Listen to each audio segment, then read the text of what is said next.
Good morning. कैसे हैं आप लोग? हेलो,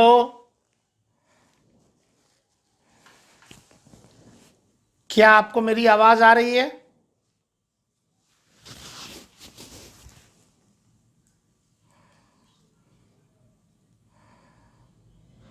हेलो, क्या आप मेरी आवाज सुन पा रहे हैं? ठीक। चलिए दोस्तों, आज हम लोग शुरू करने जा रहे हैं इलेक्ट्रॉनिक डिस्प्लेसमेंट इफेक्ट। अगर ध्यान से देखा जाए तो ऑर्गेनिक केमिस्ट्री में रिएक्शन क्यों होते हैं, अगर पूछा जाए ऑर्गेनिक केमिस्ट्री में रिएक्शन क्यों होते हैं, तो कॉमन सेंस कहता है कि कोई स्पीसीज दूसरे स्पीसीज पर अटैक करता होगा, एक स्पीसीज दूसरे स्पीसीज पर अटैक करता होगा, जिसके वजह से कॉलिजन होता होगा और रिएक्शन होता होगा, प्रोडक्ट बनते होंगे। तो सोचने वाली बात यह है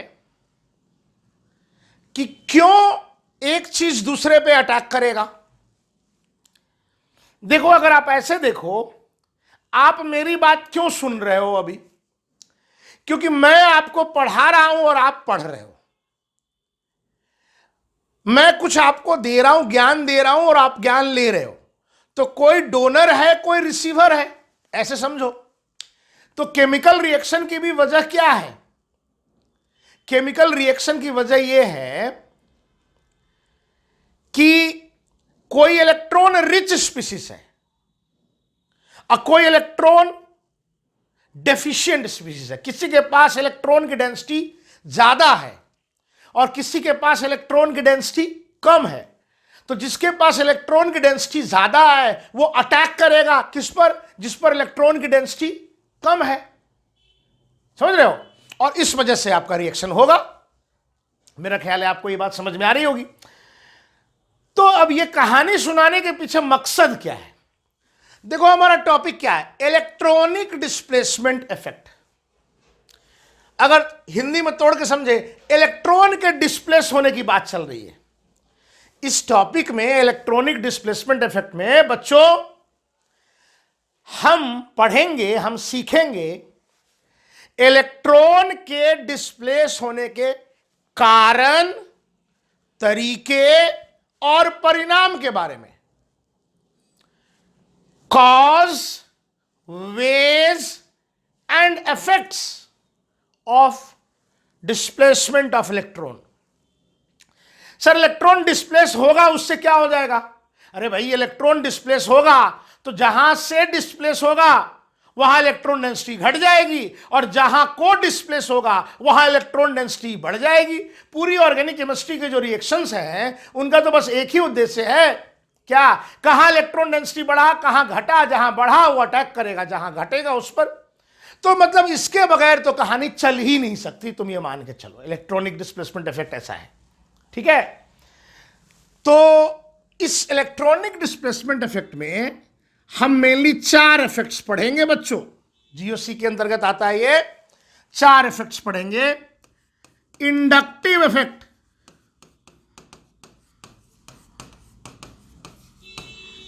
दूसरे को बोलते हैं हम लोग रेजोनेंस और मेसोमेरिक इफेक्ट।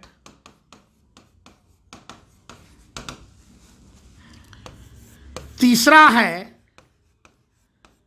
हाइपर कंजुगेशन और हाइपर कंजुगेटिव इफेक्ट।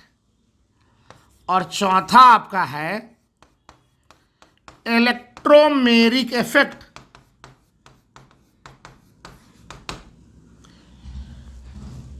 हम लोग ये चारों क्या है सर? ये चारों हमें बताएंगे कि इलेक्ट्रॉन के डिस्प्लेस होने के तरीके क्या क्या हैं, परिणाम क्या होने वाले हैं। इन सारी चीजों के बारे में जानकारी देंगे। तो आप ये समझो कि इनके बगैर तो भैया ऑर्गेनिक चल ही नहीं सकती। ये आधार हैं, ये बहुत इंपॉर्टेंट है। कुछ भी आपको आए ना आए, चलो थोड़ा बहुत चलेगा, लेकिन जीओसी में अगर आप इलेक्ट्रॉनिक डिस्प्लेसमेंट इफेक्ट नहीं जानते, आपकी ऑर्गेनिक नहीं हो पाएगी। मेरा ख्याल है आपको मेरी बात समझ में आई होगी। अच्छा, रेजोनेंस हम क्यों पढ़ते हैं? रेजोनेंस इसलिए पढ़ते हैं कि क्योंकि रेजोनेंस जब तक नहीं सीखेंगे, रेजोनेंस और मेसोमेरिक इफेक्ट, ये कौन सा इफेक्ट है? रेजोनेंस इफेक्ट, या उसी को दूसरा नाम बोलते हैं मेसोमेरिक इफेक्ट। तो ये सीखने के लिए हमको रेजोनेंस जानना जरूरी है। खैर, आज की पढ़ाई हम लोग शुरू करने जा रहे हैं कहां से? इंडक्टिव इफेक्ट से। स्क्रीनशॉट आप ले लीजिए जरा, हम मिटाएंगे इसको।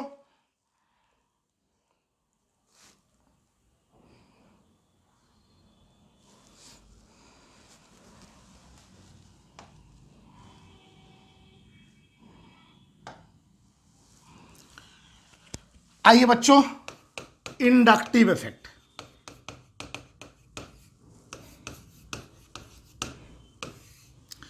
अच्छा, इंडक्टिव इफेक्ट को जानने से पहले थोड़ा सा एक और चीज जानना पड़ेगा।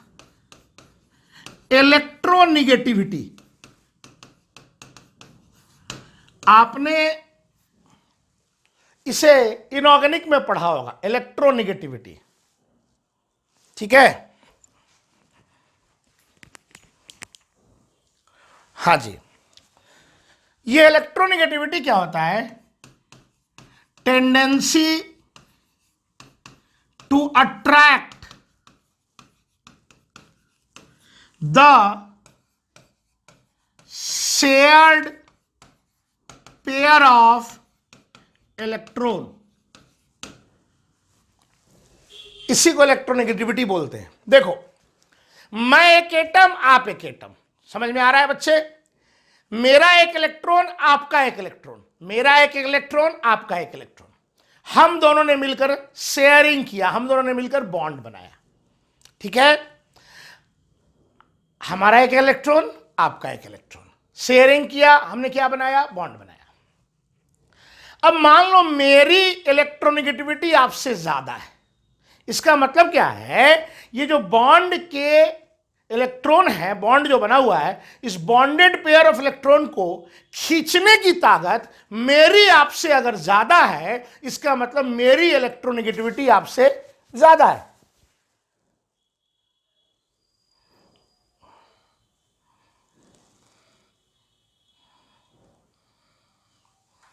एक मिनट,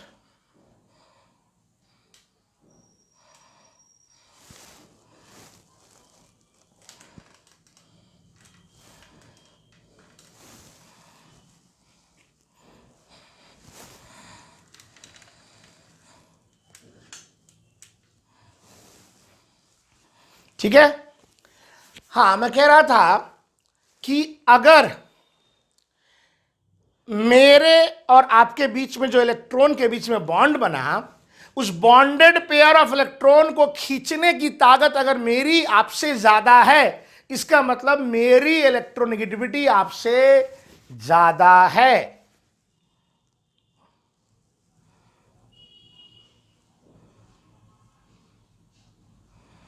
ठीक है? इसी को बोलते हैं tendency to attract the share pair of electron. देखो, ऑर्गेनिक केमिस्ट्री में ये बहुत इंपॉर्टेंट चीज है। इलेक्ट्रोनिगेटिविटी के बगैर हमारा काम नहीं चलने वाला, हमको इलेक्ट्रोनिगेटिविटी आना ही चाहिए,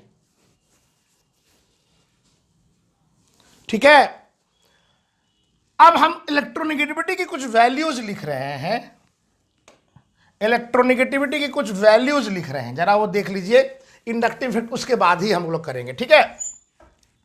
देखो, ये एकदम याद रखना जरूरी है। 10-12 एलिमेंट्स का इलेक्ट्रोनिगेटिविटी मैं बताऊंगा आपको, एकदम इसको याद रखना जरूरी है। आ जाइए जरा देखते हैं।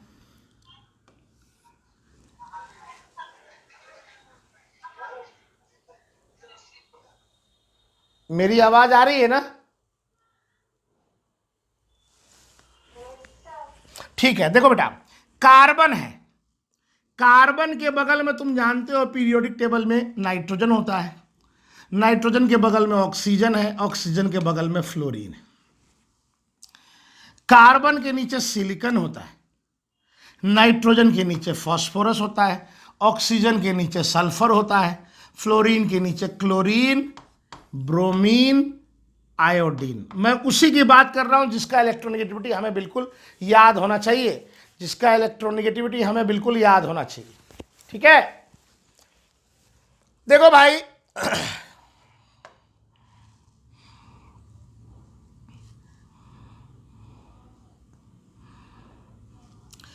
कार्बन का जो इलेक्ट्रोनेगेटिविटी है वो 2.5 है। कार्बन की इलेक्ट्रोनेगेटिविटी 2.5 एकदम याद होना चाहिए, कोई गुंजाइश नहीं है इसमें, ठीक है ना, इसके बगैर चलेगा ही नहीं। नाइट्रोजन की जो इलेक्ट्रोनेगेटिविटी है वो है 3, ऑक्सीजन की इलेक्ट्रोनेगेटिविटी 3.5, फ्लोरीन की इलेक्ट्रोनेगेटिविटी 4। फ्लोरीन पूरे पीरियोडिक टेबल का सबसे ज्यादा इलेक्ट्रोनेगेटिव एलिमेंट है, इसकी ताकत शेयर्ड पेयर ऑफ इलेक्ट्रॉन को खींचने की सबसे ज्यादा है, ठीक है सर। क्लोरीन का इलेक्ट्रोनेगेटिविटी होता है 3.0, ब्रोमीन का 2.8, आयोडीन का 2.5।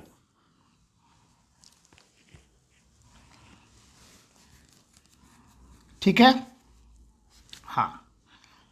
अब देखिए, सल्फर का होता है 2.44, फास्फोरस का होता है 2.1 और सिलिकॉन का होता है 1.8। समझ में आ रहा है?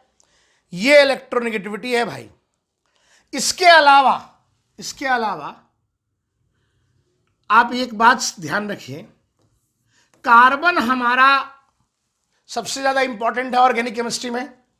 तो आपने सुना होगा, पढ़ा होगा, कार्बन की हाइब्रिडाइजेशन 3 तरह की होती है, sp3, sp2,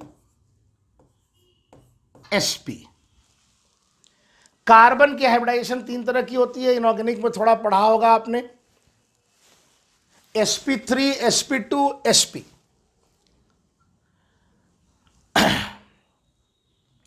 s orbital, p orbital, ठीक है ना दोस्त।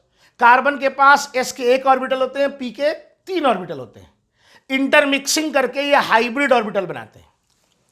अगर कहा गया कि sp हाइब्रिडाइजेशन है तो ध्यान से देखिए, s 1 है, p 1 है, यानी कि अगर हम बात करें यहां पर तो हम बात करेंगे कि 50% s कैरेक्टर है, आधा s है, और 50% p कैरेक्टर है, ठीक है। sp2 में 1 s है और 2 p है, 1 s और 2 p, तो 33.33% s कैरेक्टर हुआ और 66.67% p कैरेक्टर होता है। sp3 में सर 1 s है और 3 p है, 4 टोटल है, तो s का कैरेक्टर कितना हो जाएगा, 25% s और 75% p कैरेक्टर है, ठीक है। अब मेरी बात सुनो बच्चों, s ऑर्बिटल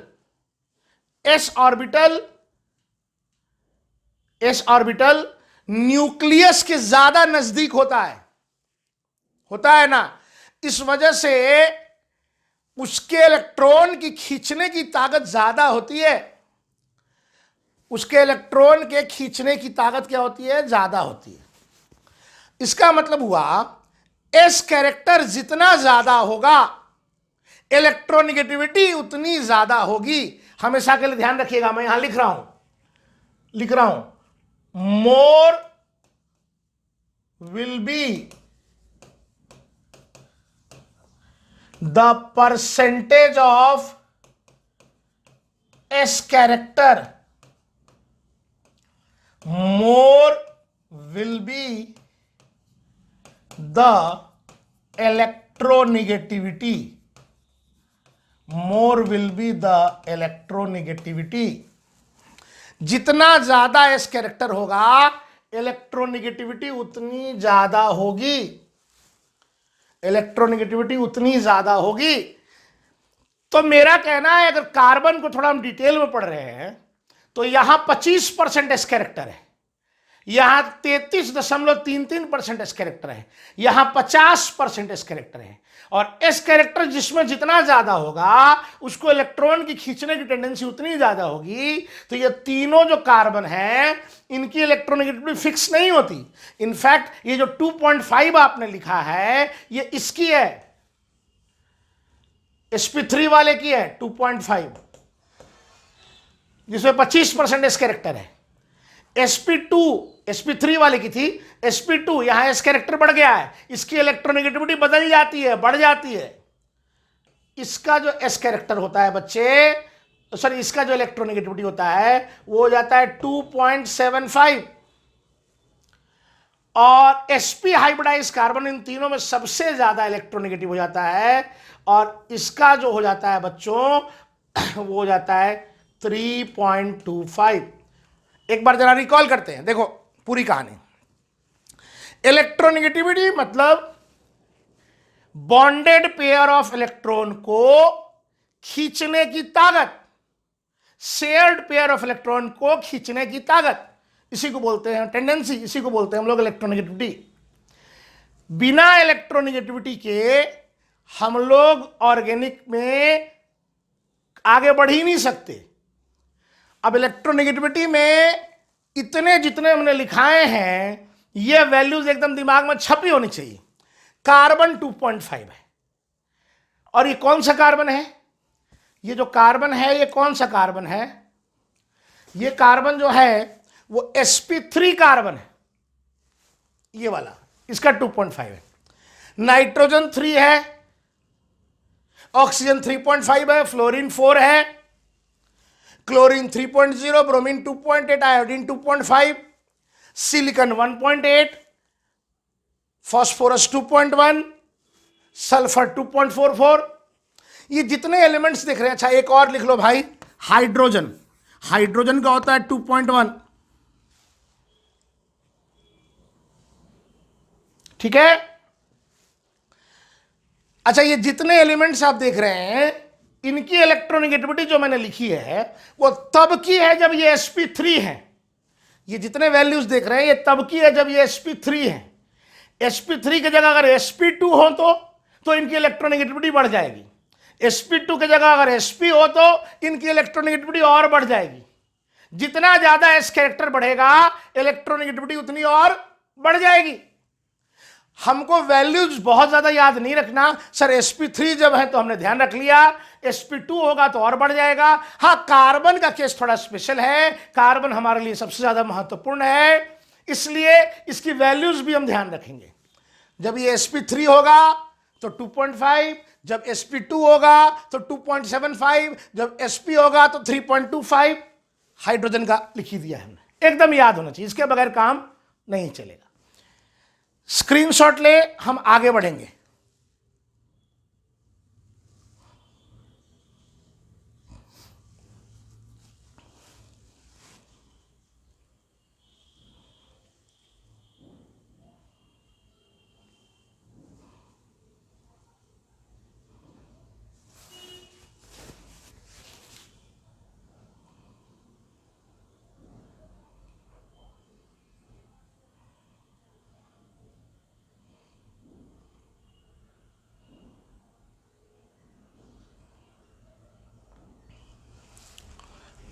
चलिए आगे बढ़ा जाए।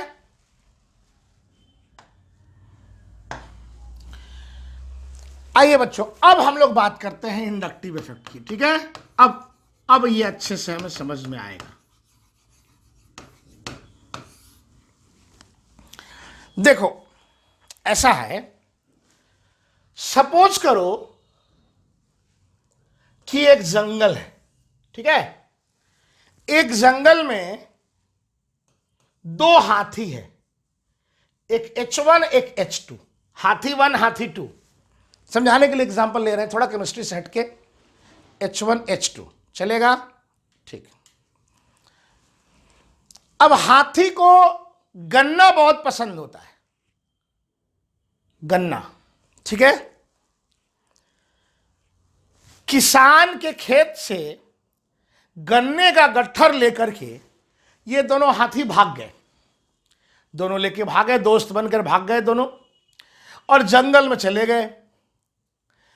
अब क्या है, इस गन्ने के गट्ठर को लेकर के इन दोनों में लड़ाई हो रही है। कॉमन सी बात है, कॉमन सी बात कर रहे हैं हम।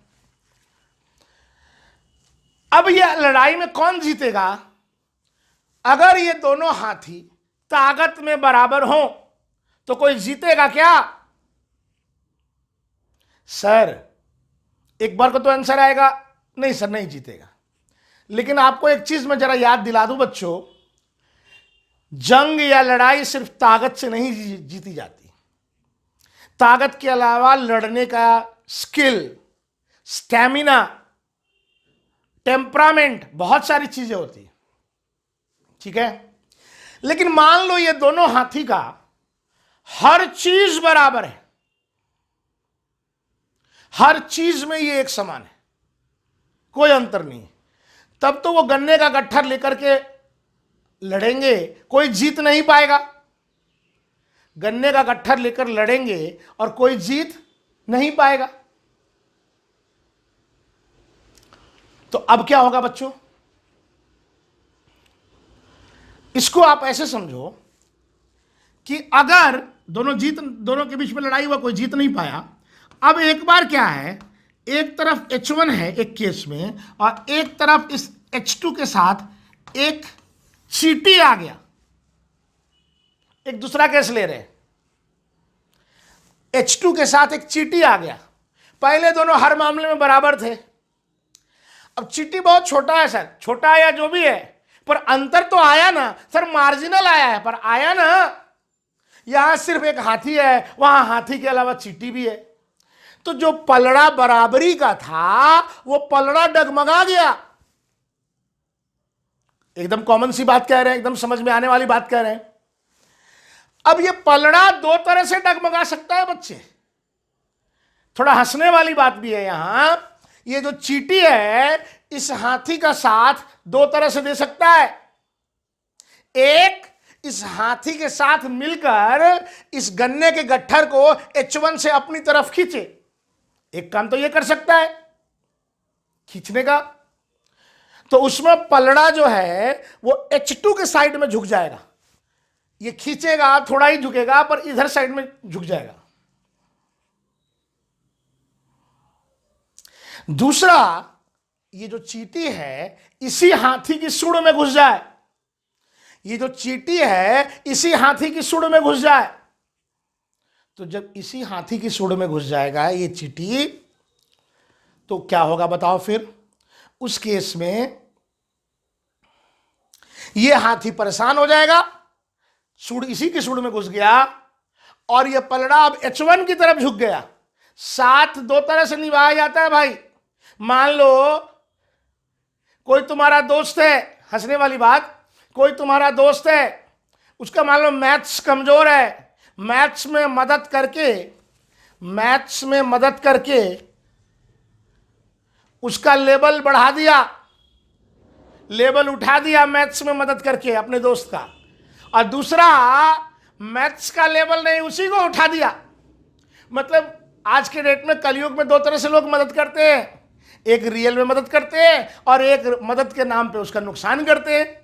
तो दो तरह से इसकी सहायता ये कर सकता है। एक बार सहायता करके गन्ने का गट्ठर अपनी तरफ खींचने की कोशिश करेगा, पलड़ा जो है वो H2 के पक्ष में झुक जाएगा। दूसरी बार वो इसकी सूंड में घुस गया तो पलड़ा H1 के पक्ष में घुस जाएगा। पहले जो, अब एक कहानी में 3 केस पढ़े हम लोग। एक जब दोनों बराबर थे, पलड़ा बराबरी का था। एक जब एक के साथ कोई आ गया तो पलड़ा उसके पक्ष में भी झुक सकता है और पलड़ा उसके विपक्ष में भी झुक सकता है। अब आ जाओ, इस कहानी से हम अपने ऑर्गेनिक को लेकर आते हैं। देखो हमारा ये एक कार्बन है और ये एक कार्बन है। अपने ऑर्गेनिक के ये दो हाथी हो गए, अपने ऑर्गेनिक के ये दो हाथी हो गए, ठीक है। अब ये कार्बन और कार्बन दोनों मिलकर बॉन्ड बना रहे हैं, कार्बन और कार्बन दोनों मिलकर बॉन्ड बना रहे हैं। इस कार्बन का एक इलेक्ट्रॉन और इस कार्बन का एक इलेक्ट्रॉन मिलकर बॉन्ड बना रहा है, ठीक है। ये जो बॉन्ड बना रहा है तो दोनों कार्बन समान है, इसलिए तुम ये बताओ ये जो बॉन्ड के जो इलेक्ट्रॉन हैं किसी एक तरफ रहेंगे क्या, इसके तरफ या इसके तरफ? नहीं सर, इस बॉन्ड में पोलरिटी नहीं होगी, यह बॉन्ड नॉन पोलर होगा, क्योंकि दोनों जो पार्टिसिपेंट्स हैं वो हर मामले में एक समान है, नॉन पोलर बॉन्ड है। बॉन्ड के इलेक्ट्रॉन किसी एक तरफ झुके हुए नहीं रहेंगे, बॉन्ड के इलेक्ट्रॉन किसी एक तरफ झुके हुए नहीं रहेंगे। अब एक दूसरा केस देखो जरा, कार्बन कार्बन, इसके साथ मान लो कोई एक ऐसा एटम या ग्रुप आ गया, कार्बन कार्बन इसके साथ कोई एक ऐसा एटम या ग्रुप आ गया, ये group which is more electronegative than carbon, समझना जरा, which is more electronegative than carbon.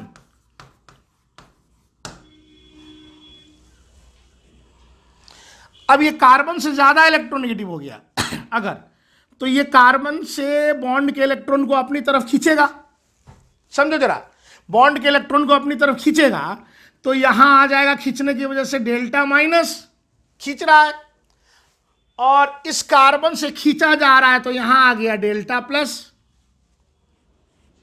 अब ध्यान से देखो, ये दोनों कार्बन बराबर नहीं रहे, ये दोनों कार्बन अब बराबर नहीं रहे।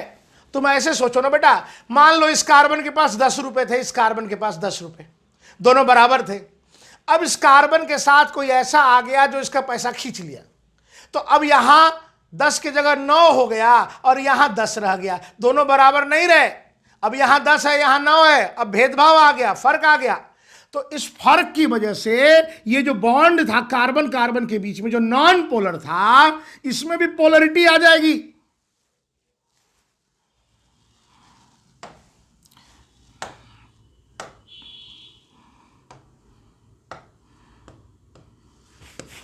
हाँ देखिए, इस बॉन्ड में जो पोलरिटी नहीं थी इसमें भी पोलरिटी आ जाएगी, और यहां खिंचाव नहीं था, पर जब इसने खींचा और यहां इलेक्ट्रॉन डेंसिटी घट गई तो फिर इसने इससे खींचा, इस वजह से यहां आ जाएगा delta delta minus,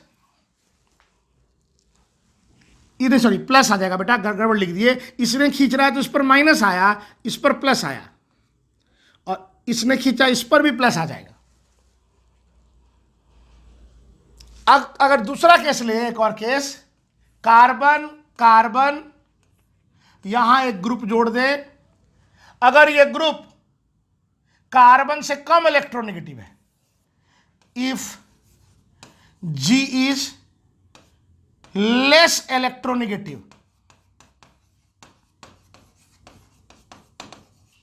then carbon,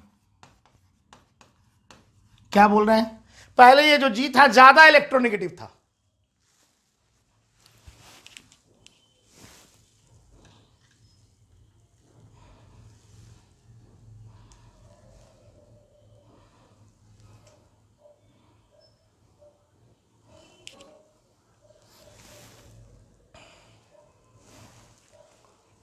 अब ठीक है। हाँ मैं कह रहा था बच्चों, एक मिनट रुक जाओ जरा,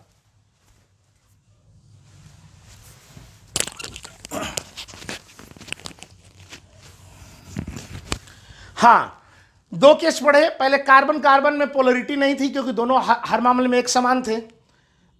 अब इस कार्बन के साथ कोई ग्रुप G जुड़ा, अगर वो ज्यादा इलेक्ट्रोनेगेटिव है तो बॉन्ड के इलेक्ट्रॉन को खींचेगा, खींचने की वजह से यहां डेंसिटी घट जाएगी, तो अब ये खींचेगा।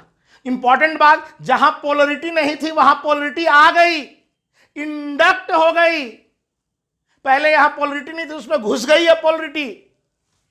यहां देखें, ये G जो है कम इलेक्ट्रोनेगेटिव अगर है कार्बन से, तो अब G से कौन खींचेगा, ये कम इलेक्ट्रोनेगेटिव है, कम खींचने वाला, ये ज्यादा खींचने वाला, तो अब यहां खींचेगा, कार्बन खुद खींचेगा, तो कार्बन पर आ जाएगा, खींचने की वजह से इलेक्ट्रॉन खींचता है तो डेल्टा माइनस, और इस G पर डेल्टा प्लस। अगेन इस केस में भी ये दोनों कार्बन एक समान नहीं रहे, इस केस में भी ये दोनों कार्बन एक समान नहीं रहे,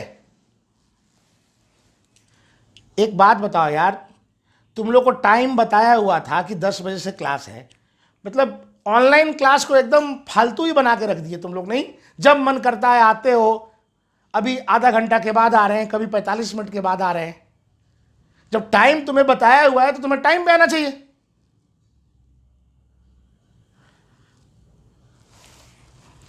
खैर, अब ये दोनों कार्बन बराबरी के नहीं रहे, इस पर इलेक्ट्रॉन डेंसिटी बढ़ गई, इस पर कम है। मान लो 10-10 रुपया दोनों के पास था, लेकिन इससे इसने कार्बन ने खींचा तो यहां बढ़ गया, 11 हो गया, यहां 10 रह गया।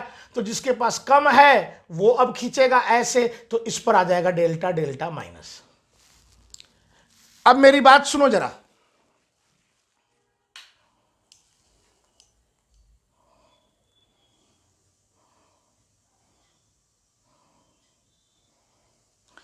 अब मेरी बात सुनो। यहां क्या खेल देखा आपने? जिस बॉन्ड में पोलरिटी नहीं थी, फर्क नहीं था, किसी के आने की वजह से, चाहे वो कम इलेक्ट्रोनेगेटिव था या ज्यादा इलेक्ट्रोनेगेटिव था, किसी के आने की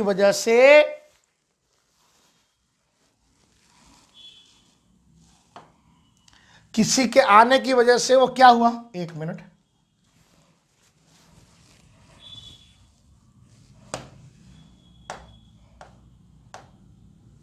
हां, किसी के आने की वजह से वहां पोलरिटी जनरेट हो गई। बेटा इसी को इंडक्टिव इफेक्ट कहते हैं। ये जो हुआ है वो इंडक्टिव इफेक्ट है। जरा मैं डिफाइन करता हूं, डेफिनेशन सुनेंगे फिर मैं लिखूंगा भी।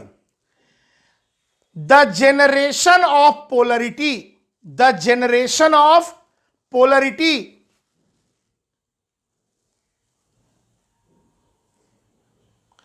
The generation of polarity between, polarity generate हुआ, कहां हुआ? Between a non polar bond, जहां बॉन्ड पोलर नहीं था। ऑर्गेनिक में किसकी बात करेंगे? मेनली कार्बन कार्बन की, कार्बन कार्बन की बात करेंगे। The generation of polarity between a non polar bond, mainly carbon carbon. कैसे पोलरिटी जनरेट हुआ? ड्यू टू अटैचमेंट, जुड़ने की वजह से, ड्यू टू अटैचमेंट। किसके जुड़ने की वजह से? ऑफ एनी एटम और ग्रुप, एनी एटम और ग्रुप विच इज आइदर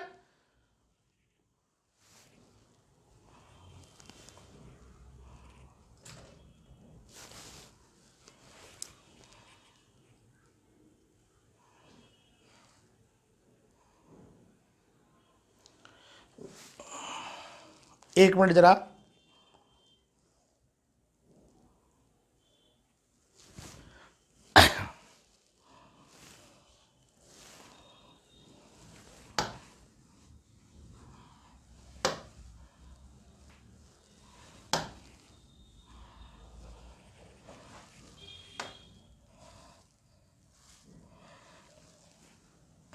हाँ। तो खैर वो ऑफ हो गया लगता है, वो जो लिखा था वो मिट गया है। खैर मैं फिर से लिख दूंगा। तो मैं कह रहा था the generation of polarity between एक non polar bond, mainly carbon carbon, किस वजह से आया? ड्यू टू अटैचमेंट ऑफ, जुड़ने की वजह से। किसके? एनी एटम और group which is either more electronegative और less electronegative than carbon. More electronegative और less electronegative than carbon is known as inductive effect. तो जरा हम लोग इंडक्टिव इफेक्ट की डेफिनेशन लिख लें।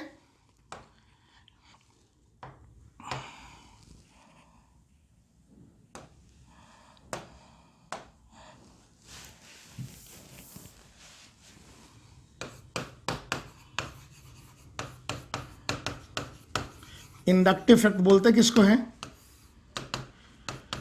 The generation of polarity, polarity का जनरेट होना between a non polar bond mainly carbon carbon क्यों जनरेट हुआ जी? Due to attachment of any group और atom which is either more electronegative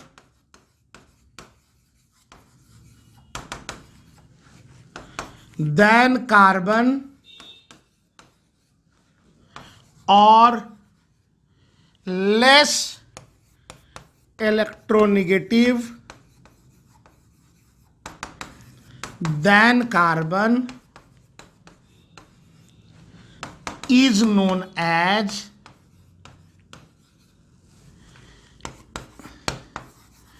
inductive effect. Inductive effect को I effect भी बोलते हैं शॉर्ट में। देख लो भाई, पोलरिटी जनरेट हुआ नॉन पोलर बॉन्ड में किस वजह से? कोई ग्रुप या एटम के जुड़ने की वजह से जिसकी इलेक्ट्रोनेगेटिविटी कार्बन से ज्यादा थी या कम थी। चलो जो भी बच्चे क्लास कर रहे हैं बताओ जी, समझ में आ रहा है? ठीक है, आ रहा है ना? तो चलो इसका स्क्रीनशॉट ले लो, इंडक्टिव इफेक्ट में आगे बढ़ते हैं। सिंपल सी बात बोले भाई, पहले दोनों बराबर थे हर मामले में, कार्बन कार्बन, वहां पोलरिटी नहीं थी, फर्क नहीं था, भेदभाव नहीं था। अब कोई एटम उससे जुड़ गया जिसकी इलेक्ट्रोनेगेटिविटी कार्बन से ज्यादा है या कम है, अब या तो उसने कार्बन से खींचना शुरू कर दिया या कार्बन को देना शुरू कर दिया। इस वजह से जो कार्बन कार्बन बॉन्ड था, जहां नॉन पोलर था, उसमें भी पोलरिटी इंडक्ट हो गई, जेनरेट हो गई। इसी को हम लोग बोलते हैं इंडक्टिव इफेक्ट। ठीक है, चलिए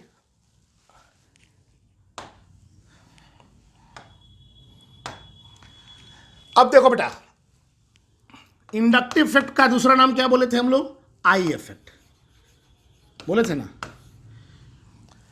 आई इफेक्ट दो तरह का होता है, एक को बोलते हैं प्लस आई इफेक्ट, दूसरे को बोलते हैं माइनस आई इफेक्ट। एक हो गया प्लस आई इफेक्ट, दूसरा हो गया minus I effect. Plus I मतलब positive inductive effect, positive inductive effect. Minus I मतलब निगेटिव इंडक्टिव इफेक्ट।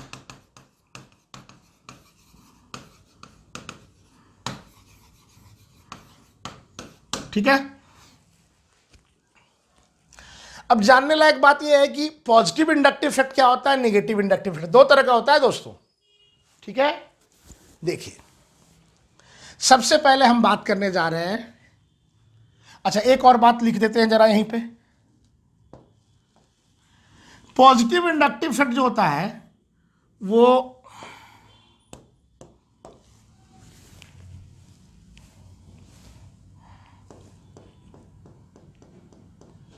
हाँ due to plus I group होता है। Negative inductive effect due to minus I group होता है। तो अब हम प्लस आई इफेक्ट और माइनस आई इफेक्ट से हम आ गए प्लस आई ग्रुप और माइनस आई ग्रुप पर, प्लस आई ग्रुप और माइनस आई ग्रुप पर। एक मिनट जरा,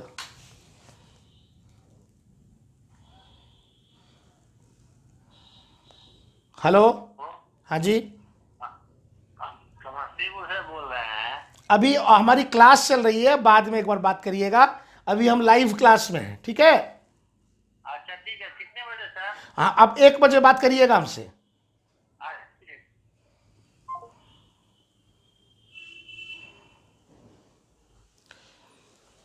हाँ बच्चे, तो हम बात कर रहे थे plus I group minus I group की। प्लस आई इफेक्ट किस वजह से होता है?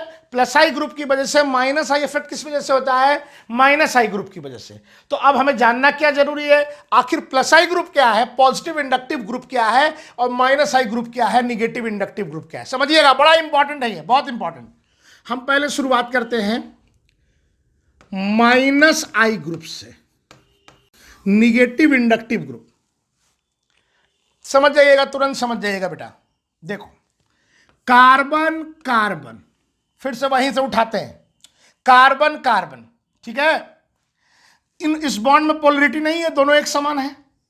अगर इस कार्बन के साथ एक ग्रुप जुड़ गया, यह ग्रुप कैसा है? More electronegative than carbon, more electronegative than carbon. Carbon से ज्यादा इलेक्ट्रोनिगेटिव है, हो सकता है ना ऐसा, कार्बन से ज्यादा इलेक्ट्रोनिगेटिव हो। उस केस में क्या करेगा? ये जो जी ग्रुप है वो खींचेगा, अभी पढ़ा है ना, खींचेगा इलेक्ट्रॉन को, तो यहां खींचने की वजह से डेल्टा माइनस आएगा, और अब इससे खींचा गया तो इस पर क्या आया? Delta plus. समझ रहे हो? अब ये दोनों में फर्क आ गया, अब ये दोनों बराबरी के नहीं रहे, तो इसमें भी ये खींचेगा, ये खींचेगा, तो इस पर आ जाएगा charge delta delta plus. Sir मान लीजिए यहां पर एक और कार्बन रहा होता, तो ये फिर इससे खींचता तो यहां आ जाता delta delta plus, delta delta delta plus. हम फिर से बताते हैं आपको, हम पढ़ा क्या रहे हैं? Minus I group. ये जो ग्रुप है ना बेटा, ये जो ग्रुप देख रहे हो ना, यही है माइनस आई ग्रुप।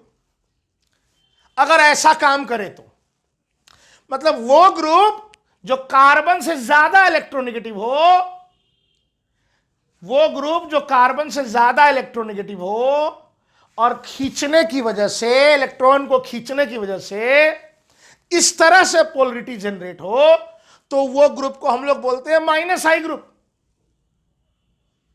सर ये जो जी है, दिस जी, यही है आपका minus I group. Sir plus आई भी दिखा दीजिए एक बार, यहां देख लो, यहां देख लो बच्चे, प्लस आई ग्रुप क्या होगा, समझ जाओगे तुरंत। कार्बन कार्बन से नॉन पोलर बॉन्ड है, यहां कोई ऐसा ग्रुप जुड़ गया जी जो लेस इलेक्ट्रोनिगेटिव देन कार्बन है, लेस इलेक्ट्रोनिगेटिव देन कार्बन। ये जी लेस इलेक्ट्रोनिगेटिव है, तो अब कौन खींचेगा? सर कार्बन खींचेगा, तो कार्बन खींचेगा तो ये देगा, तो इस पर आया डेल्टा प्लस, और इस कार्बन पर आ गया डेल्टा माइनस, ये खींच रहा है। अब ये दोनों में फर्क हो गया, इसके पास ज्यादा हो गया, इसके पास कम, तो ये कम वाला खींचेगा, तो यहां आ गया डेल्टा डेल्टा माइनस। देखो फर्क आ रहा है, इसमें जी खींच रहा है, इसमें जी दे रहा है। तो अगर ये जो जी ग्रुप है, अगर ये देने वाला ग्रुप रहा तो ये प्लस आई ग्रुप हो गया, अगर ये खींचने वाला ग्रुप रहा तो ये माइनस आई ग्रुप हो गया। अगर यहां और एक कार्बन जुड़ा होता तो फिर ये भी यहां पर इससे को देता, और यहां डेल्टा डेल्टा माइनस आ जाता, डेल्टा डेल्टा डेल्टा माइनस। मतलब अगर ध्यान से देखें, दिमाग में छापो जरा, दिमाग में छापिए, माइनस आई ग्रुप कार्बन से ज्यादा इलेक्ट्रोनेगेटिव होता है, वो इलेक्ट्रॉन खींचने वाला ग्रुप होता है। प्लस आई ग्रुप वो कार्बन से कम इलेक्ट्रोनेगेटिव होता है, वो इलेक्ट्रॉन देने वाला ग्रुप होता है। समझ रहे हैं?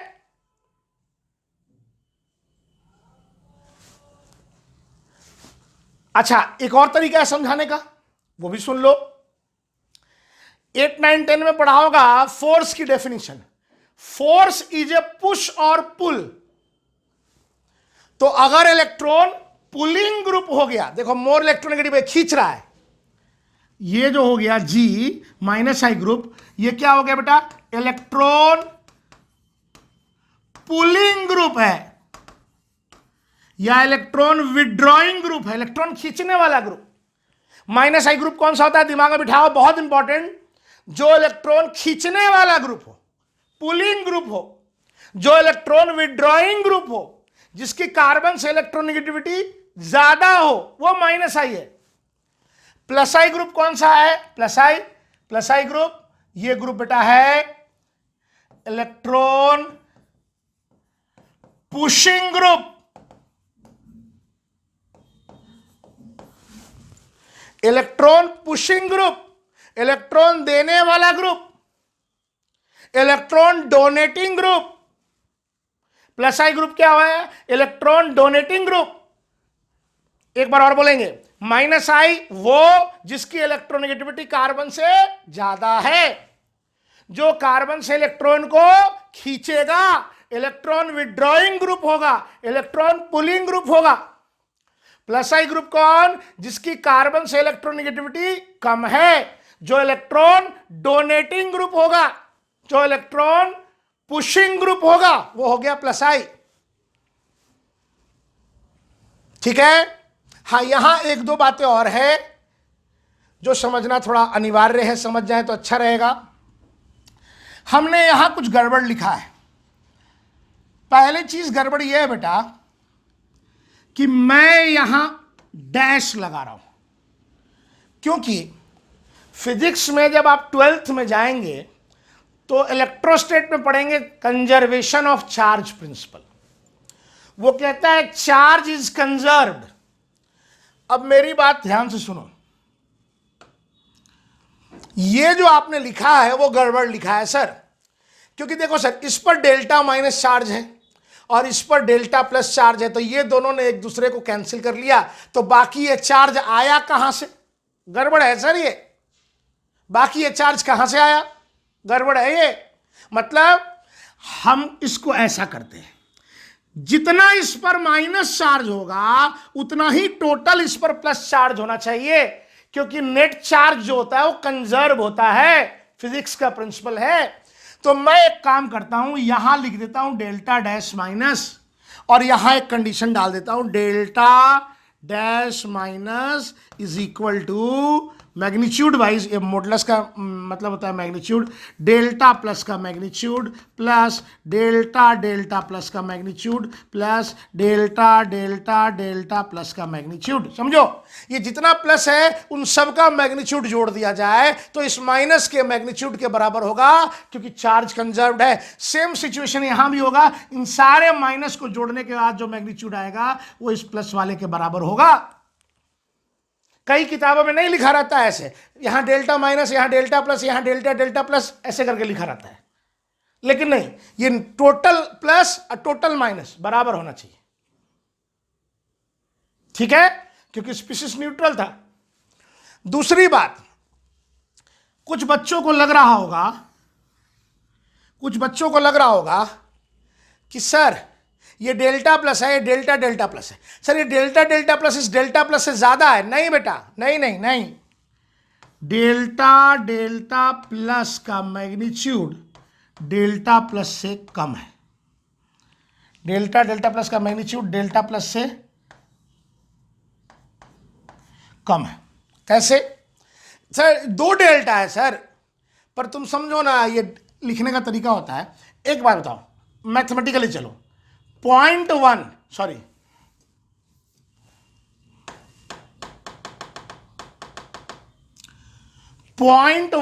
को 0.1 से मल्टीप्लाई किया जाए तो वैल्यू आती है 0.01। ये 0.01 0.1 से भी कम हो जाता है।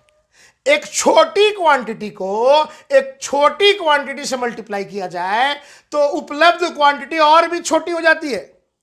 तो ये डेल्टा जो है वो छोटा है, छोटा को छोटा से मल्टीप्लाई करके लिखा गया है, ये इसकी मैग्नीट्यूड इससे भी कम है। दो बातें ध्यान रखना है। बाकी माइनस आई प्लस आई किसको बोलते हैं वो समझ में आना चाहिए। बोलो, समझ में आया अभी तक? वेट कर रहा हूं मैं। Yes sir. बाकी और लोग नहीं बोलते हैं भाई? Yes sir. आ रहा है ना? कुछ पूछना है? किसी को कुछ पूछना है? ठीक है, स्क्रीनशॉट लीजिए, मैं आगे बढ़ूंगा। स्क्रीनशॉट लीजिए, मैं आगे बढ़ूंगा। हमने अभी तक क्या क्या बताया? हमने आज की क्लास में आपको बताया कि हम इंडक्टिव इफेक्ट पढ़ने वाले हैं। इंडक्टिव इफेक्ट पढ़ने के लिए इलेक्ट्रोनेगेटिविटी की जानकारी हमें होनी चाहिए।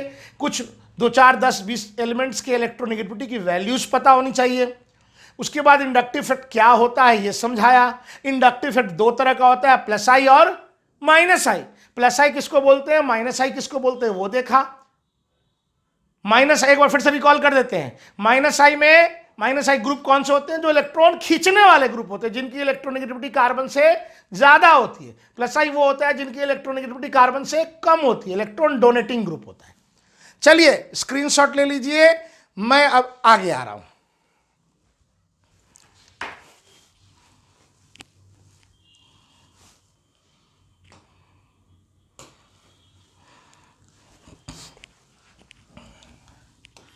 हम लोग पढ़ने जा रहे हैं बच्चों अब features of inductive effect.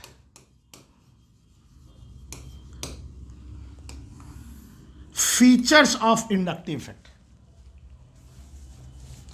Inductive effect के कुछ बड़े इंपॉर्टेंट पॉइंट्स हैं। पहले मैं लिखता हूं, फिर एक एक पॉइंट को समझाऊंगा, ठीक है। Inductive effect propagates through sigma bond.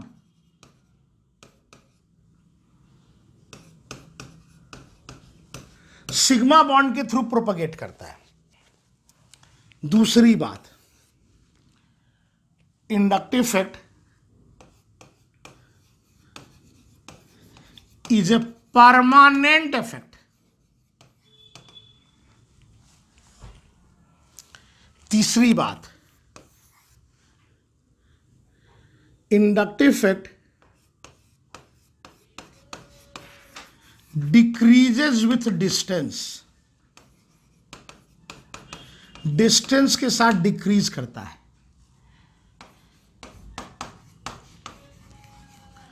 It nearly dies off after 3 carbons.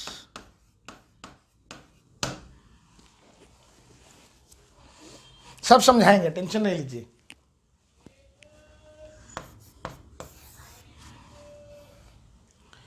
Inductive effect का चौथा point, it is due to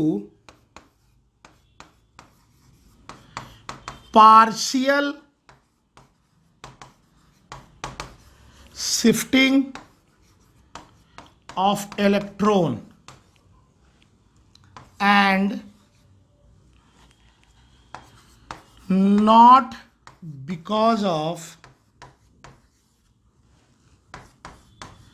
complete transfer of electron। इसी बात को एक दूसरे लहजे में भी बोला जा सकता है। इसी फोर्थ पॉइंट को inductive effect exists till electrons have not left atomic orbitals। चलिए स्क्रीनशॉट ले लीजिए एक बार फटाफट, फिर हम समझाते हैं इसको। स्क्रीनशॉट लीजिए।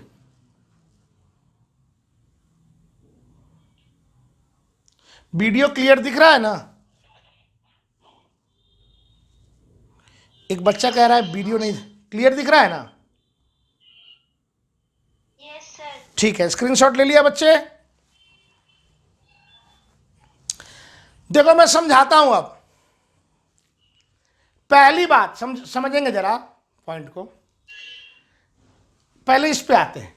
ये परमानेंट इफेक्ट है। कैसे परमानेंट इफेक्ट है? एक बात बताओ, तुम ही बताओ, समझा रहे हैं बच्चे। कार्बन कार्बन, ठीक है सर, यहां क्लोरीन लगा है। क्लोरीन की इलेक्ट्रोनेगेटिविटी कार्बन से ज्यादा होती है ना। अभी पढ़े कार्बन का आपका है 2.5, अब क्लोरीन का कितना है 3.0। क्लोरीन का ज्यादा है, खींचेगा। तो तुम ये बताओ मेरे को भाई कि ये क्लोरीन किस किस दिन खींचेगा, किस किस दिन देगा? क्या बात कर रहे हो सर, फालतू बात कर रहे हो आप। क्लोरीन की इलेक्ट्रोनेगेटिविटी ज्यादा है, ये हमेशा खींचेगा। ऐसा नहीं है कि आज पढ़ा रहे तो खींचेगा, कल नहीं पढ़ा रहे तो कल देगा, ऐसा नहीं है। जिसकी इलेक्ट्रोनेगेटिविटी ज्यादा है वो खींचेगा ही। तो जब ये खींचेगा, खिंचाव इधर की ओर होगा, इस पर डेल्टा माइनस आएगा, इस पर डेल्टा प्लस आएगा, तो इन दोनों के बीच में फिर इलेक्ट्रोनेगेटिविटी का गैप, सॉरी इलेक्ट्रॉन डेंसिटी का गैप हो गया, तो ये भी इससे खींचेगा। तो ये काम तो आज भी हो रहा है, कल भी होगा। तो अगर हर दिन हो रहा है, हमेशा हो रहा है, तो वो इफेक्ट कैसा हो गया? परमानेंट हो गया। अरे टेम्पोररी क्या होता है? कभी हुआ कभी नहीं हुआ, आज हो रहा है कल नहीं हो, ये हुआ टेम्पोररी। परमानेंट क्या है? जब तक क्लोरीन जुड़ा हुआ है, उसकी इलेक्ट्रोनेगेटिविटी ज्यादा है, वो इससे खींचेगा ही, और इस खिंचाव की वजह से ये वाला खिंचाव इसी डायरेक्शन में होगा। ये परमानेंट इफेक्ट हो गया। इंडक्टिव इफेक्ट एक टेम्पोररी इफेक्ट नहीं है, ये एक परमानेंट इफेक्ट है, याद रखिएगा। दूसरी बात, इंडक्टिव इफेक्ट सिग्मा बॉन्ड के थ्रू प्रोपगेट करता है। देखो भाई, रेजोनेंस जहां पाई बॉन्ड के थ्रू होता है, रेजोनेंस का खेल जहां पाई बॉन्ड के थ्रू होता है, इंडक्टिव का खेल सिग्मा के थ्रू होता है। देखो ऐसा है, एक बॉन्ड दूसरे से जुड़ेगा, कोवेलेंट बॉन्ड, तो कम से कम सिग्मा तो होना चाहिए।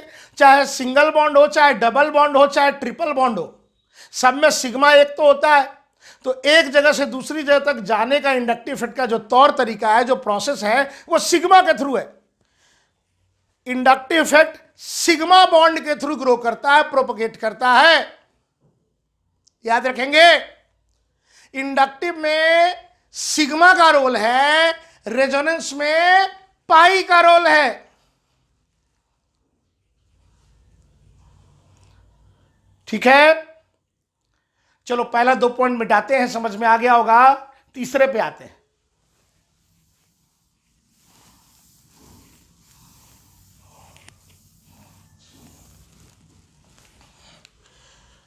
अभी हम लोगों ने देखा कुछ देर पहले सी, यहां मान लो क्लोरीन जुड़ा है, खींच रहा है, डेल्टा माइनस आया, यहां डेल्टा प्लस आया। अब ये इससे खींचेगा, तो ये जो डेल्टा प्लस आ रहा है, ये मैग्नीट्यूड कम हो गया जी, और ये खींचेगा, ये इससे जैसे जैसे दूर जा रहा है ना, ये वैल्यू कम होते जा रही है। ये इंडक्टिव इफेक्ट जो होता है, डिस्टेंस के साथ डिक्रीज करता है, डिस्टेंस के साथ डिक्रीज करता है। देखो सुनो, थोड़ा सा समझना। जैसे तुम एक चार्ज रख दिए यहां, एक चार्ज, तो इस चार्ज का फील्ड होता है, इलेक्ट्रिक फील्ड, पढ़ा होगा आपने, 9th-10th में भी पढ़ा होगा। तो ये फील्ड जैसे जैसे हम दूर जाएंगे ना, फील्ड होगा हर जगह, पर इसकी इंटेंसिटी घटेगी। ये फील्ड इफेक्ट है।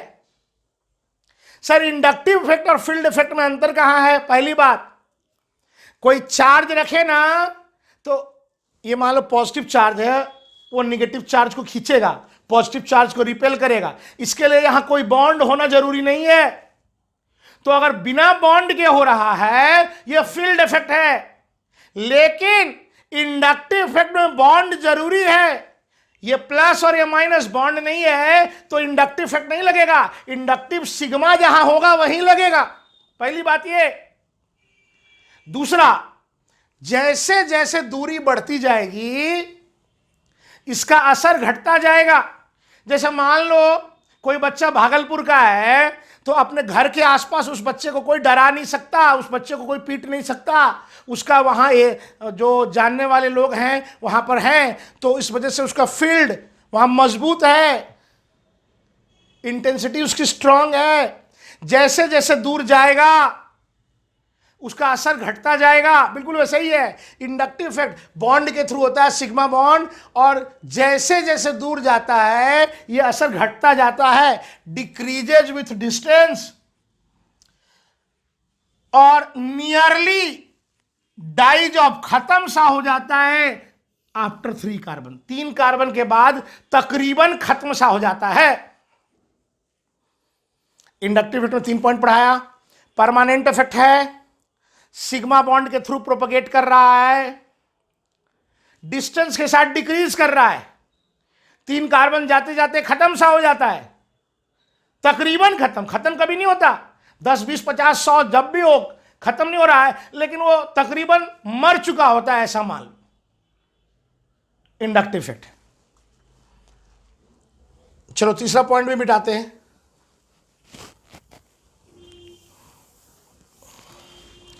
चौथे पे आते हैं। देखो भाई, आपको एक क्वेश्चन हमसे पूछना चाहिए था,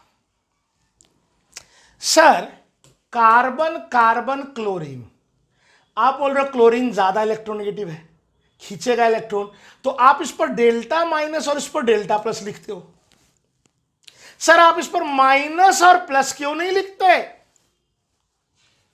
क्योंकि माइनस पूरा तब आएगा ना बेटा जब ये बॉन्ड टूट जाएगा, ये बॉन्ड यहां नहीं बचेगा, बॉन्ड तोड़ करके लेके चला जाएगा इलेक्ट्रॉन, तब आएगा माइनस।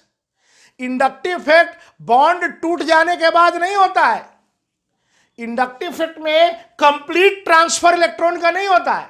क्लोरीन इलेक्ट्रॉन लेके चला गया, बॉन्ड टूट गया, इंडक्टिव इफेक्ट खत्म। जब तक ये बॉन्ड है, जब तक ये बॉन्ड बना हुआ है और इस बॉन्ड में खिंचाव है, तो देखो एक हुआ पार्शियल शिफ्टिंग, पार्शियल, और एक हुआ कंप्लीट ट्रांसफर, कंप्लीट। जब ये बॉन्ड तोड़ के लेके चला जाता तो ये होता कंप्लीट ट्रांसफर, और बॉन्ड है लेकिन खींच रहा है, ये है partial. Inductive effect partial shifting की वजह से होता है, ना कि कंप्लीट ट्रांसफर। फिर से एक अंतर आ रहा है बच्चे, रेजोनेंस में जहां कंप्लीट ट्रांसफर होता है, इंडक्टिव में वहां पार्शियल शिफ्टिंग होती है। अगर ये बॉन्ड तोड़ दिया, इंडक्टिव खत्म। इसीलिए इंडक्टिव में डेल्टा माइनस डेल्टा प्लस की चर्चा चल रही है। It is due to partial shifting of electron and not because of complete transfer of electron.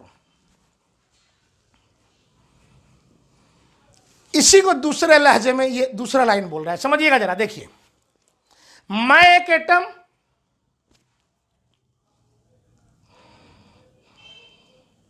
Video lag कर रहा है क्या? Yes sir. कौन बोल रहा है? हैं? वीडियो लैग कर रहा है,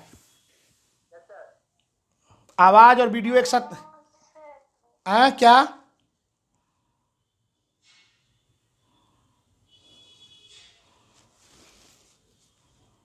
एक तो नो सर बोल रहा है, आनंद तो बोल रहा है नो सर। अच्छा ठीक है, सुनिए जरा, फिर से सुनिए मैं क्या कहना चाह रहा हूं। हां बच्चे देखो, मैं एक एटम, आप एक एटम, मैं एक एटम, आप एक एटम, ठीक है। मेरा एक इलेक्ट्रॉन, आपका एक इलेक्ट्रॉन, हम दोनों ने मिलकर शेयरिंग किया, हम दोनों ने मिलकर बॉन्ड बनाया, कोई दिक्कत नहीं है सर। अगली बात सुनो, अगर मैंने इस बॉन्ड के इलेक्ट्रॉन को अपनी तरफ खींचा, ध्यान से सुनिएगा, अब आप, मेरी इलेक्ट्रोनेगेटिविटी ज्यादा है, मैंने इस बॉन्ड के इलेक्ट्रॉन को अपनी तरफ खींचा, ठीक है। अब जब तक ये बॉन्ड बना हुआ है, जब तक ये बॉन्ड बना हुआ है, आपको पता है ना इंडक्टिव इफेक्ट तभी तक होता है जब तक बॉन्ड बना होता है। मेरा इलेक्ट्रॉन मेरे ही एटॉमिक ऑर्बिटल में आपका इलेक्ट्रॉन आपके ही एटॉमिक ऑर्बिटल में, आपका एटॉमिक ऑर्बिटल हम खींच रहे हैं तो थोड़ा मेरी तरफ शिफ्टेड जरूर है, पर आपका इलेक्ट्रॉन आपके एटॉमिक ऑर्बिटल में है और मेरा इलेक्ट्रॉन मेरे एटॉमिक ऑर्बिटल में। भले हमारी इलेक्ट्रॉनिक ज्यादा है और हम खींच रहे हैं आपसे, तो आपका इलेक्ट्रॉन आपके एटॉमिक ऑर्बिटल में है और हमारी तरफ खींचा हुआ है, लेकिन आपके इलेक्ट्रॉन ने आपका एटॉमिक ऑर्बिटल छोड़ा नहीं है। जिस पल आपके इलेक्ट्रॉन ने आपका एटॉमिक ऑर्बिटल छोड़ दिया, किसी ने कहा आपके इलेक्ट्रॉन ने आपका एटॉमिक ऑर्बिटल छोड़ दिया, इसका मतलब वो पल कब आता है? जब बॉन्ड टूट जाता है। बॉन्ड जब टूट जाएगा ना, उस पल आपका इलेक्ट्रॉन आपके एटॉमिक ऑर्बिटल छोड़ करके, मेरी इलेक्ट्रोनेगेटिविटी ज्यादा थी, मेरे पास आ गया। तो इसका मतलब हुआ जिस पल आपके इलेक्ट्रॉन ने आपका एटॉमिक ऑर्बिटल छोड़ा, इसका मतलब बॉन्ड टूट गया, और बॉन्ड टूट गया इसका मतलब इंडक्टिव खत्म। तो इंडक्टिव इफेक्ट उसी समय तक रहेगा जब तक आपका इलेक्ट्रॉन आपके ही एटॉमिक ऑर्बिटल में है। यही बात कह रहा है। उसी को दूसरे लहजे में पार्शियल शिफ्टिंग कहते हैं, due to partial shifting of electron and not because of complete transfer of electron. या दूसरे लहजे में inductive effect exist till that moment when electrons have not left, यहां स्पेस कम था, have not left their respective atomic orbitals. अपना atomic orbital छोड़ना नहीं चाहिए। जब तक इलेक्ट्रॉन अपने एटॉमिक ऑर्बिटल में है, बॉन्ड बना हुआ है और इंडक्टिव इफेक्ट होगा। लेकिन जिस पल बॉन्ड टूट गया, इलेक्ट्रॉन अपना एटॉमिक ऑर्बिटल छोड़ दिया, इंडक्टिव खत्म। 4 पॉइंट बताए इंडक्टिव में। ये एक परमानेंट इफेक्ट है, सिग्मा बॉन्ड के थ्रू प्रोपेगेट करता है, डिस्टेंस के साथ घटता है, 3 कार्बन जाते जाते खत्म सा हो जाता है। चौथा पॉइंट पार्शियल शिफ्टिंग की वजह से है, कंप्लीट ट्रांसफर नहीं होता इसमें, और इंडक्टिव इफेक्ट तभी तक रहता है जब तक इलेक्ट्रॉन अपने रेस्पेक्टिव एटॉमिक ऑर्बिटल में है। जहां इंडक्टिव सिग्मा के थ्रू प्रोपेगेट करता है, वहां रेजोनेंस पाई के थ्रू प्रोपेगेट करता है। जहां इंडक्टिव में पार्शियल शिफ्टिंग होता है, वहीं रेजोनेंस में कंप्लीट ट्रांसफर होता है। हालांकि इंडक्टिव हो या रेजोनेंस हो, दोनों ही परमानेंट इफेक्ट है। मेरा ख्याल है आपको समझ में आया होगा।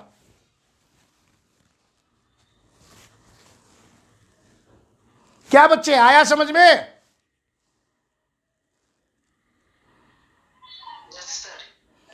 ठीक है बच्चा, अब हम इसको हटा रहे हैं, मिटा रहे हैं इसको जो है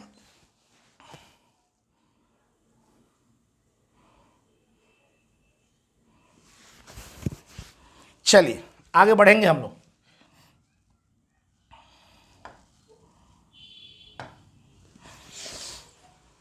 तो अब देखो, अब एक बहुत इंपॉर्टेंट चीज आ रहा है, plus I group minus I group. पढ़ा ना आपने? प्लस आई किसको बोलते हैं, माइनस आई किसको बोलते हैं?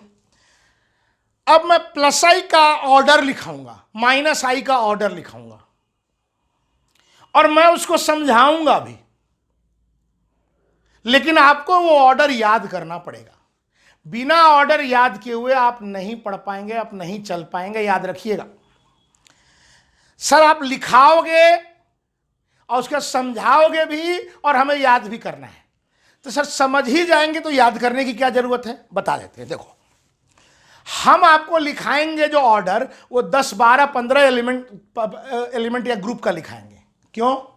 जो मोस्ट फ्रीक्वेंटली क्वेश्चंस में आते हैं। तो वो याद करना क्यों जरूरी है?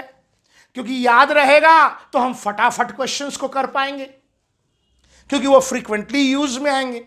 और समझाएंगे क्यों? आपको समझाएंगे इसलिए ताकि उसके अलावा भी कोई और आए तो उस कंसेप्ट पे आप कंपेयर कर सकें। मेरा ख्याल आप समझ गए होंगे। तो पहले मैं ऑर्डर लिख रहा हूं प्लस आई का, पहले प्लस आई का ऑर्डर लिखते हैं, फिर उसको हम समझाते हैं। ठीक है? आज की क्लास में आप ये समझ लो कि अब ज्यादा लिखने का नहीं है। प्लस आई का ऑर्डर लिखेंगे, अच्छे से समझाएंगे, माइनस आई का ऑर्डर लिखेंगे, अच्छे से समझाएंगे, और हमारा क्लास खत्म हो जाएगा। इसमें टाइम लगेगा, ये दोनों काम में टाइम लगेगा। तो हमको ऑर्डर कौन कौन से ग्रुप, हमको क्या क्या पता होना चाहिए, कौन से ग्रुप प्लस आई हैं और क्यों हैं, कौन से ग्रुप माइनस आई हैं और क्यों हैं, और अगर ये ग्रुप प्लस आई हैं तो इनका ऑर्डर क्या है, अगर ये ग्रुप माइनस आई है तो इनका ऑर्डर क्या है। ठीक है, let us start with plus I.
जरा स्क्रीनशॉट ले लिया जाए प्लस आई का ऑर्डर का।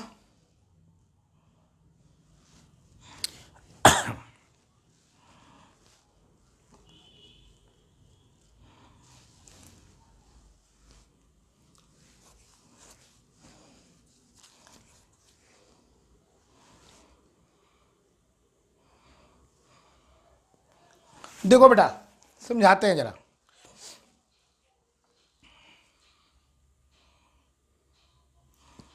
समझाया जाए।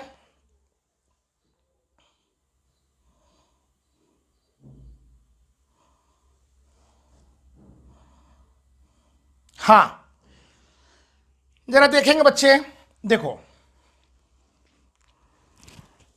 हाइड्रोजन, अच्छे से एक एक चीज समझना, टाइम लेंगे। कार्बन की इलेक्ट्रोनेगेटिविटी होती है 2.5 होती है, और हाइड्रोजन की इलेक्ट्रोनेगेटिविटी होती है 2.1 होती है ना। तुमसे कोई कहे कि कार्बन हाइड्रोजन बॉन्ड, कार्बन और हाइड्रोजन के बीच में इलेक्ट्रोनेगेटिविटी का डिफरेंस है या नहीं, है ना सर? है, बिल्कुल है। कार्बन ज्यादा इलेक्ट्रोनेगेटिव है, हाइड्रोजन कम इलेक्ट्रोनेगेटिव है। ठीक है, तो अब इस केस में कार्बन और हाइड्रोजन में कौन खींचेगा? सर, कार्बन ज्यादा इलेक्ट्रोनेगेटिव है तो कार्बन खींचेगा और हाइड्रोजन देगा। तो उस हिसाब से अगर हाइड्रोजन हुआ तो कैसा ग्रुप हुआ? देने वाला ग्रुप हुआ, देने वाला ग्रुप हुआ। हाइड्रोजन की इलेक्ट्रोनेगेटिविटी कार्बन से कम है तो हाइड्रोजन देने वाला ग्रुप हुआ, प्लस आई ग्रुप हुआ। एक बार के लिए तो यह कह सकते हैं, कोई लड़े तो। लेकिन यहां पर किया क्या गया है ना बेटा, प्लस आई माइनस आई को समझने की कोशिश करेंगे। ये कार्बन हाइड्रोजन के बीच में इलेक्ट्रोनेगेटिविटी का गैप 9 के बराबर है, ये मानते हुए उस रेफरेंस में बाकी चीजों को देखा गया है। सर क्या बात बोल रहे हो सर? अगर कहीं गैप है तो है, फिर उस गैप को 9 के बराबर मानते हुए कैसे उस फ्रेम में देखा जा सकता है? मैं समझा सकता हूं आपको इसको, ऐसा नहीं है कि नहीं समझा सकता। जैसे आप साहूकार के पास जाते हो, बोलते हो 1 किलो चीनी दीजिए आप मुझे। आजकल वो इलेक्ट्रॉनिक मीटर वाला आ गया है, इलेक्ट्रॉनिक मीटर देखते होगे आप। अब साहूकार ने उस मीटर पर, इलेक्ट्रॉनिक मीटर पर एक बड़ा सा कटोरा रखा। अब जैसे कटोरा रखा तो मीटर दिखा रहा है 200, यानी कि कटोरे का वजन 200 ग्राम है। अब अगर चीनी डालेंगे साहूकार जी, तो 1 किलो हमें चीनी चाहिए, तो तब तक चीनी डालेंगे जब तक मीटर 1200 ना दिखाए, क्योंकि 200 ग्राम तो कटोरे का भी वजन है। समझ में आ रहा है? या फिर साहूकार जी एक काम कर सकते हैं कि अपने मीटर की रीडिंग को वो -200 पर सेट कर दें, -200 पर सेट कर दें। जैसे वो सेट करेंगे उसके बाद कटोरा रखेंगे तो वहां उसका वजन क्या दिखा रहा होगा? 0। और अब उसमें चीनी डालेंगे तो जब 1 किलो दिखा देगा, इसका मतलब चीनी 1 किलो हो गया। तो अब एक बात बताओ, क्या कटोरे का वजन 0 है? नहीं, हम दूसरे चीजों को मेजर कर रहे हैं कटोरे का वजन 0 मानते हुए उसके रेफरेंस में।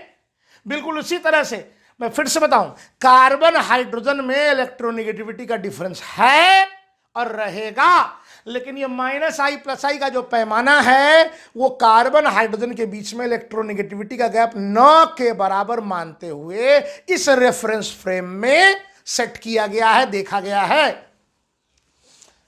तो अब यहां देखो क्या है? हाइड्रोजन। समझो जरा, +I के लास्ट में कौन है? हाइड्रोजन। क्यों? ये एक बाउंड्री वाल हुआ, इसी के रेस्पेक्ट में तो सब देख रहे हैं, बाउंड्री वाल हुआ। इसके इधर +I और इसके बाद शुरुआत हो जाएगी किसकी? -I की। ये एक बाउंड्री वाल हुआ, इसके एक तरफ भारत, एक तरफ पाकिस्तान, एक तरफ +I, एक तरफ -I, वो बाउंड्री है। तो कोई कहे कि हाइड्रोजन -I है? नहीं भाई, अगर होना है हाइड्रोजन को, तो वो +I ही है। हालांकि माना जाता है कि वहीं से रेफरेंस लाइन स्टार्ट हुई। खैर, अब आइए जरा मेरी बात सुनिए। फिजिक्स में समझिएगा जरा, एक एक पॉइंट को समझाऊंगा। फिजिक्स में आप पढ़ेंगे न्यू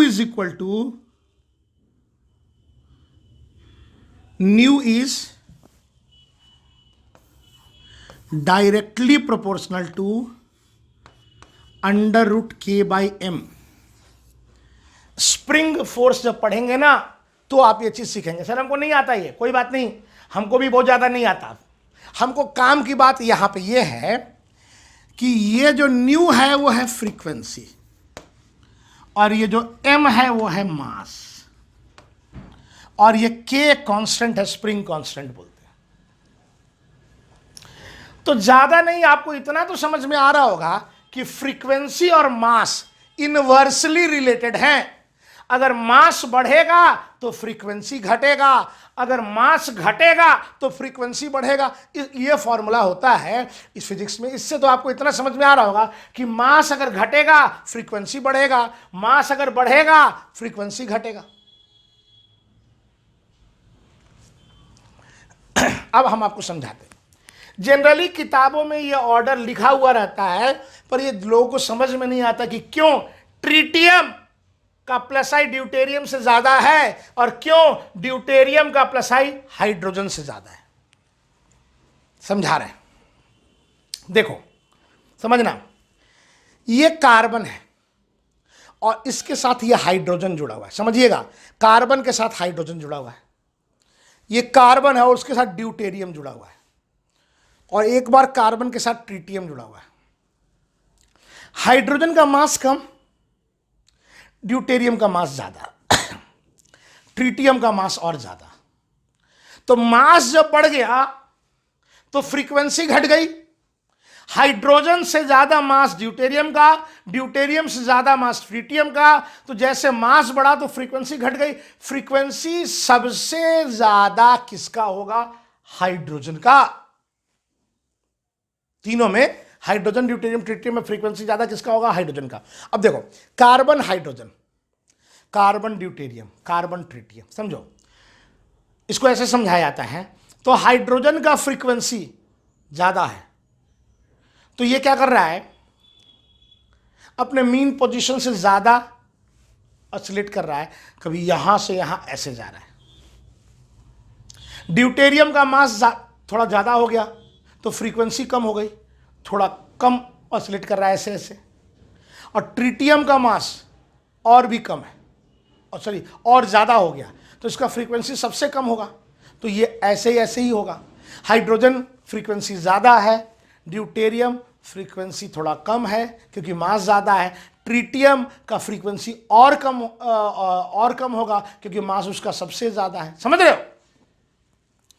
अब मैं आपको समझाने के लिए यहां पर एक छोटा सा एग्जांपल केमिस्ट्री से हटके लूंगा तो आपको समझ में आएगा।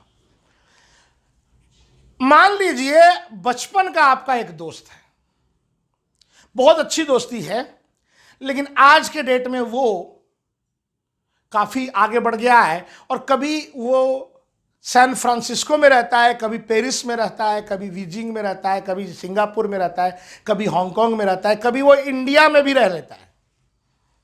एक ऐसा दोस्त है। दूसरा एक दोस्त है जो बचपन का अच्छा दोस्त है, वो भी आगे बढ़ा है, कभी वो काम के सिलसिले में कभी बैंगलोर रहता है, कभी दिल्ली, भी कोलकाता रहता है, कभी पटना रहता है। और एक तीसरा दोस्त है जो हाल फिलहाल में बना है, हाल फिलहाल में,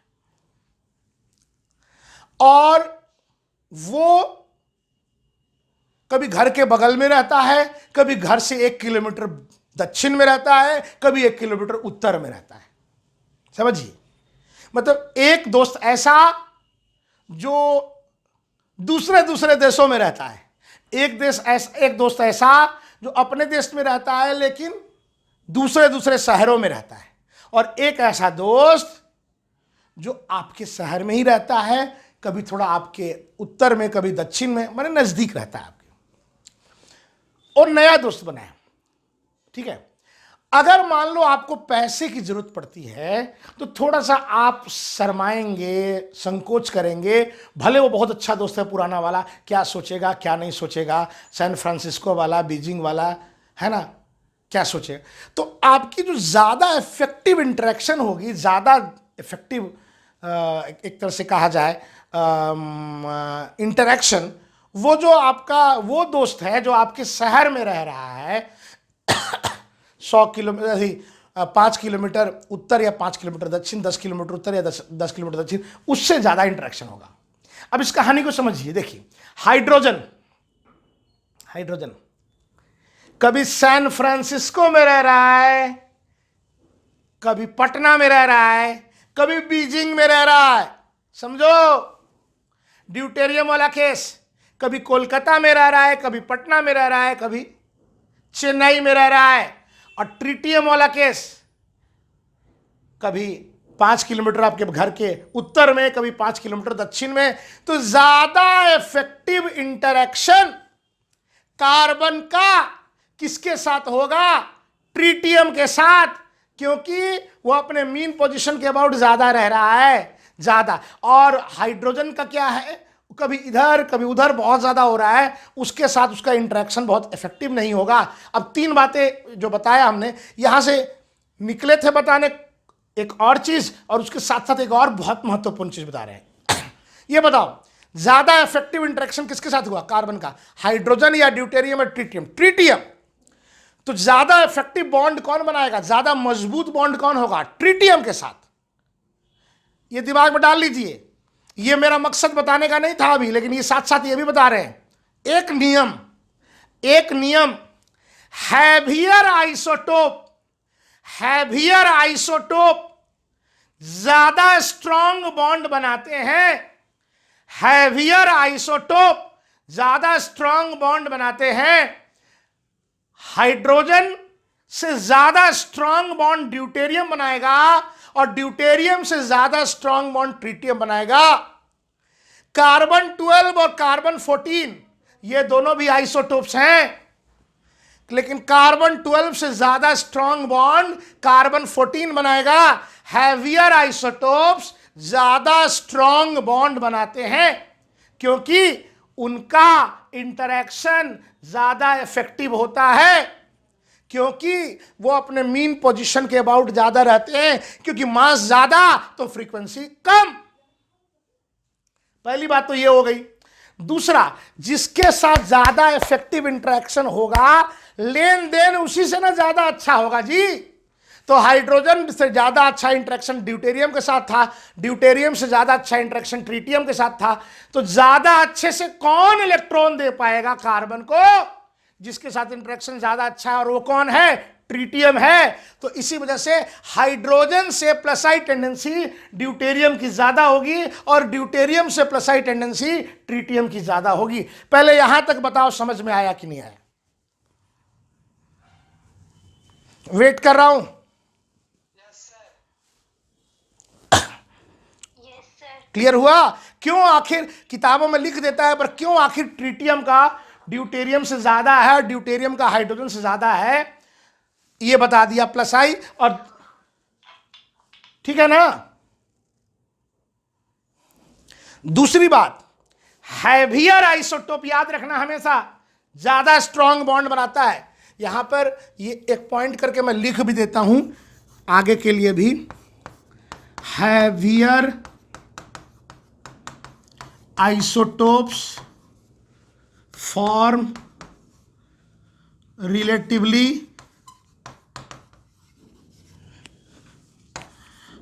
more stronger bond, CD bond CH,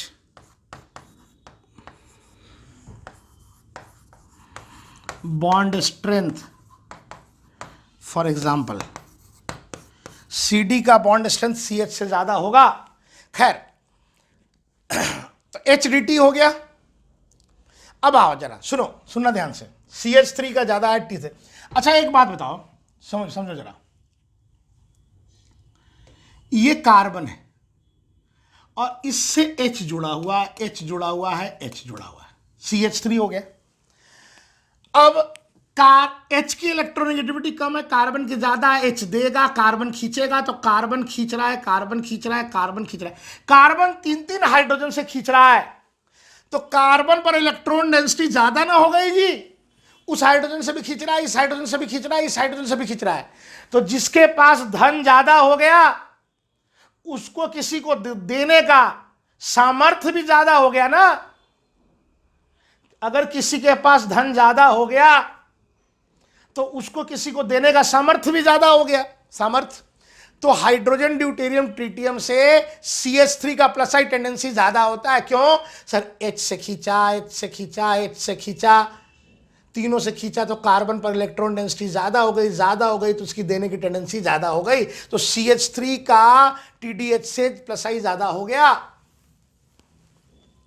ये समझ में आया? अब ये इथाइल है और ये मिथाइल है, अब वो देखते हैं जरा।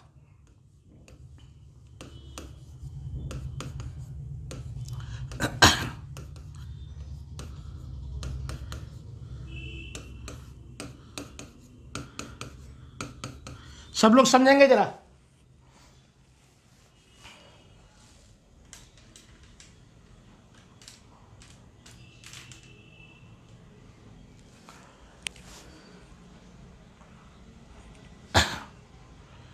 देखो दोस्त, ये CH3 है और ये C2H5 है।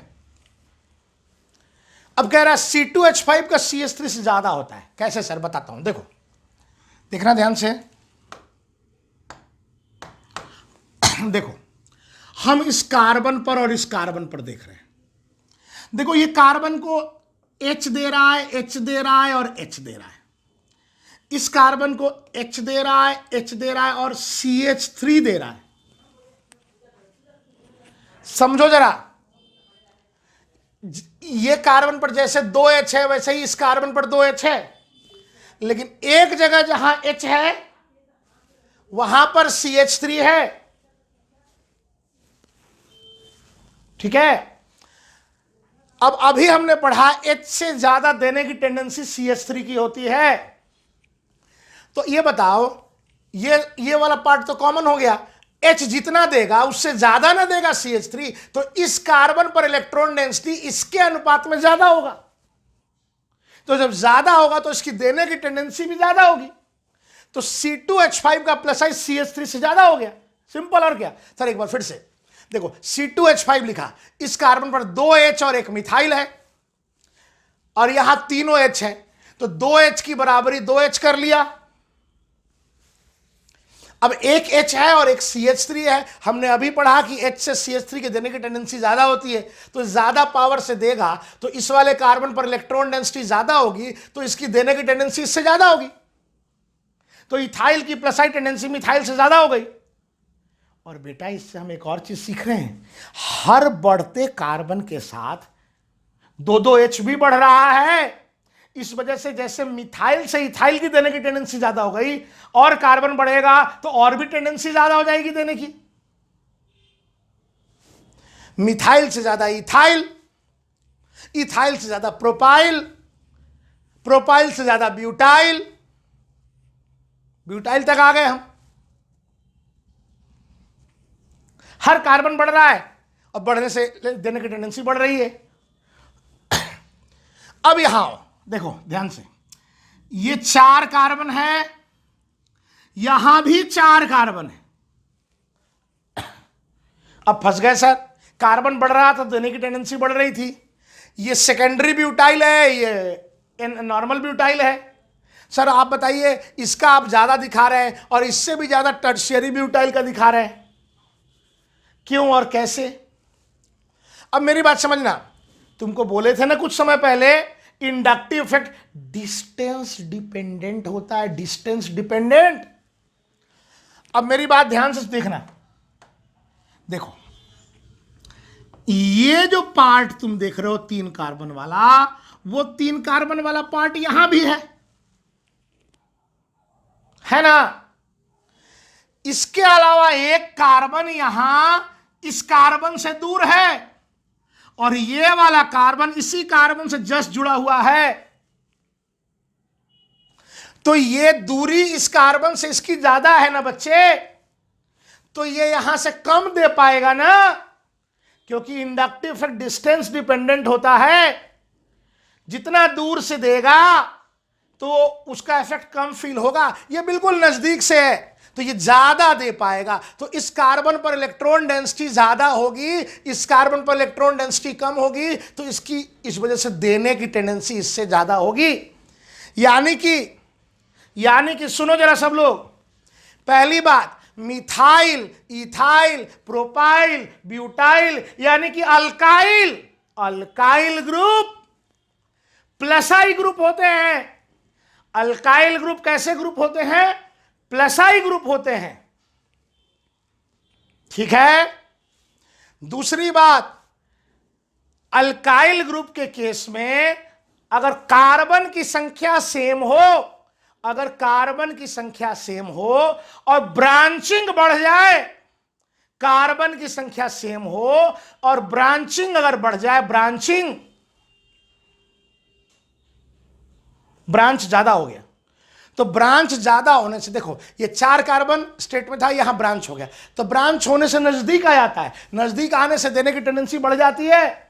तो ब्रांचिंग बढ़ने से अल्काइल ग्रुप सेम कार्बन वाला अगर रहता है अल्काइल ग्रुप और ब्रांचिंग ज्यादा हो गया तो प्लसाई टेंडेंसी उसकी ज्यादा हो जाती है। ये देखो ब्यूटाइल से ज्यादा हो गया नॉर्मल ब्यूटाइल, सेकेंडरी ब्यूटाइल, और सेकेंडरी ब्यूटाइल से ज्यादा हो गया टर्शियरी ब्यूटाइल। पहले बताओ यहां तक समझ में आया कि नहीं?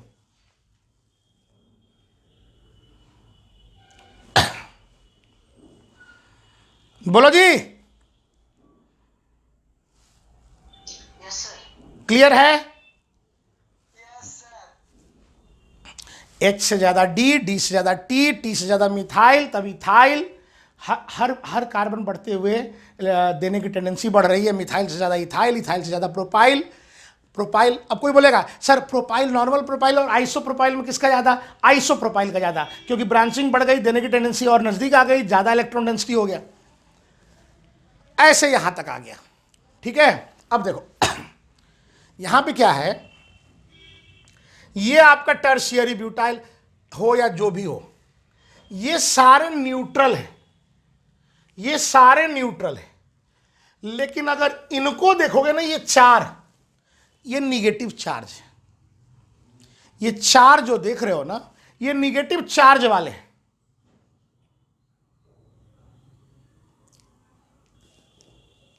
ठीक है, ये 4 जो देख रहे हो ये निगेटिव चार्ज वाले।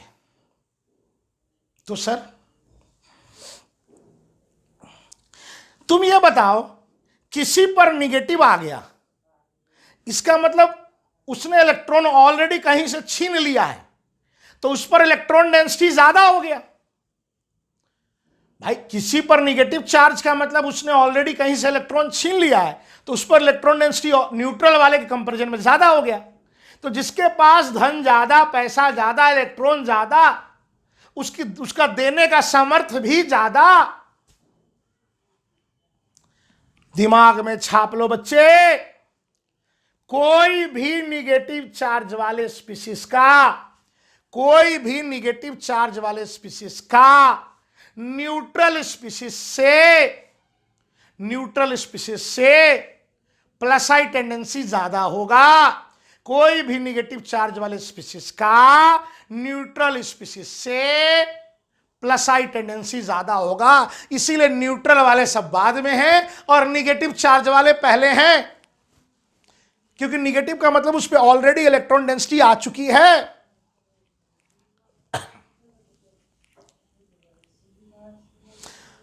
अब सर इन चारों में समझाइए जरा। कार्बन पे माइनस है, नाइट्रोजन पे माइनस है, ऑक्सीजन पे माइनस है। पहले इन तीन को की बात कर रहे हैं। कार्बन से ज्यादा इलेक्ट्रोनेगेटिव है नाइट्रोजन, और नाइट्रोजन से ज्यादा इलेक्ट्रोनेगेटिव है ऑक्सीजन। कार्बन से ज्यादा इलेक्ट्रोनेगेटिव है नाइट्रोजन, और नाइट्रोजन से ज्यादा इलेक्ट्रोनेगेटिव है ऑक्सीजन। अब समझो जरा, देखो ये जो हाथ देख रहे हो ये कार्बन, और ये हाथ जो देख रहे हो ये ऑक्सीजन, चलेगा? अब देखो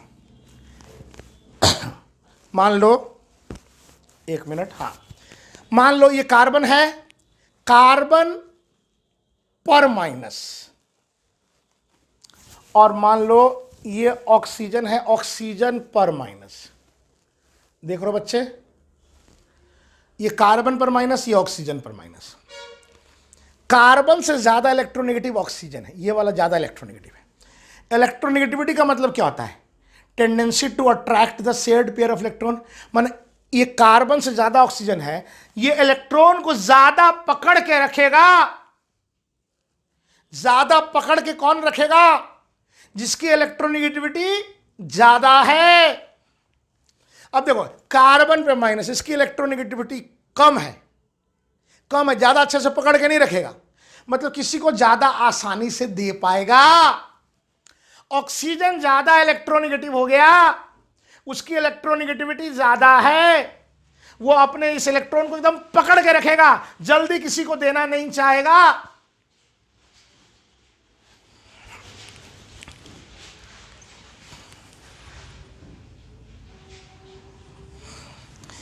जल्दी किसी को देना नहीं चाहेगा, तो ज्यादा आसानी से कौन दे पाएगा बच्चे? कार्बन वाला ना, क्योंकि वो कम पकड़ के रखा है। इसका मतलब अगर किसी पे माइनस चार्ज है तो कम इलेक्ट्रोनेगेटिव वाला ज्यादा आसानी से दे पाएगा, और ज्यादा इलेक्ट्रोनेगेटिव वाला कम आसानी से। तो प्लस आई टेंडेंसी किसकी ज्यादा होगी? देने की टेंडेंसी किसकी ज्यादा होगी? कम इलेक्ट्रोनेगेटिव वाला पर अगर माइनस है, ज्यादा आसानी से दे पाएगा। कार्बन कम इलेक्ट्रोनेगेटिव, नाइट्रोजन ज्यादा इलेक्ट्रोनेगेटिव, ऑक्सीजन और ज्यादा इलेक्ट्रोनेगेटिव। कम इलेक्ट्रोनेगेटिव पे माइनस, इसका प्लस आई टेंडेंसी ज्यादा होगा, तब इसका, तब इसका। ये अब इस माइनस को पकड़ के रखेगा, उसके कंपैरिजन में ये उतना पकड़ के नहीं रखेगा, इसकी इलेक्ट्रोनेगेटिविटी कम है, ज्यादा आसानी से दे पाएगा।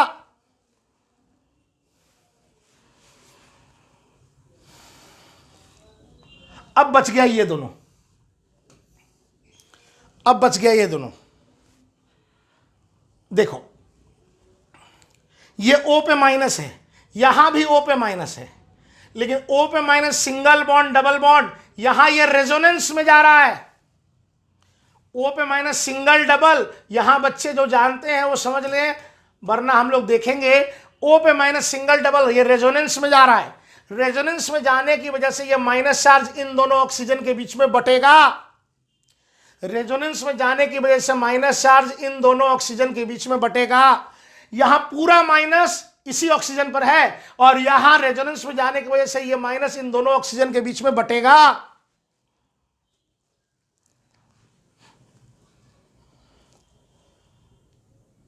तो तुम एक बात बताओ यार, एक केस में तुम्हारे पॉकेट में 2000 रुपए हैं, और एक केस में तुम्हारे पॉकेट में 1000 रुपए हैं और 1000 रुपए बैंक में है।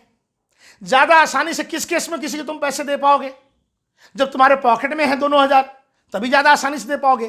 तो देखो ये पॉकेट में 2000 रुपए पूरा पैसा इस ऑक्सीजन पे, पूरा नेगेटिव चार्ज इस ऑक्सीजन पे, और इस केस में ये माइनस इन दोनों ऑक्सीजन पर बट रहा है। तो जब बट रहा है तो देने की टेंडेंसी इसकी घट जाएगी। O पे माइनस की plus I tendency C double bond O पे माइनस से ज्यादा होगी। क्या जी समझ में आया? प्लस आई मैंने पूरा ऑर्डर आपको एक्सप्लेन किया है। हाँ बोलो बेटा, कोई डाउट है, कुछ भी कंफ्यूजन है इस पूरे ऑर्डर में तो मत बोलो। सर आइसोप्रोपाइल ग्रुप इस ऑर्डर में कहाँ आएगा? आइसोप्रोपाइल ग्रुप इस ऑर्डर में कहां आएगा बता देते हैं। एन प्रोपाइल से पहले आएगा, इधर आएगा यहां, क्योंकि देखो आइसोप्रोपाइल में 3 कार्बन है। अब मैंने बोला ना ग्रुप तो हजारों हैं, मैं तुमको कॉन्सेप्ट सिखाया। एन प्रोपाइल के बाद तुम ये आइसोप्रोपाइल लिख लो, क्योंकि इसमें 4 कार्बन है ब्यूटाइल में और उसमें कार्बन 3 ही है। तो वो जो कंपैरिजन कर रहे हैं ब्रांच वाला, वो सेम नंबर ऑफ कार्बन के लिए कर रहे हैं। तो आइसोप्रोपाइल एन प्रोपाइल से आगे आएगा। ठीक है? ठीक है सर। अच्छा सुनो, अब मैं प्लस आई के बाद माइनस आई का ऑर्डर लिखवा दे रहा हूं। मेरी आवाज भी ठीक नहीं लग रही है तो मैं क्लास को यहीं ओवर करूंगा। माइनस आई ऑर्डर लिखवा दे रहा हूं, इसको तुम याद करके आना, क्योंकि अगले क्लास में जरूरत पड़ेगा। मैं अगले क्लास में पहले समझाऊंगा कि माइनस आई का ऑर्डर ऐसा क्यों है, लेकिन आज नहीं समझाऊंगा। आज बस इसके बाद माइनस आई का ऑर्डर लिख देता हूं। प्लस आई मैंने समझा दिया, इसको याद कर लेना, माइनस आई का ऑर्डर भी याद कर लेना, और समझाऊंगा मैं अगले दिन। स्क्रीनशॉट अगर कुछ लेने की जरूरत है तो ले लो, वरना हम आगे लिखते हैं। चलो भाई, माइनस आई का ऑर्डर। सर ये प्लस आई माइनस आई का ऑर्डर अगर याद ना हो तो पत्ता ना हिलेगा भाई। हर दिन जरूरत पड़ेगा, हर दिन जरूरत पड़ेगा। जैसे मैं लिख रहा हूं वैसे ही ध्यान रखिएगा, ठीक है?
देखो भाई, ऐसा नहीं कि पूरा सब एक क्रम में लिखा है, इसीलिए मैंने यहां स्टार मार्क करके बताया।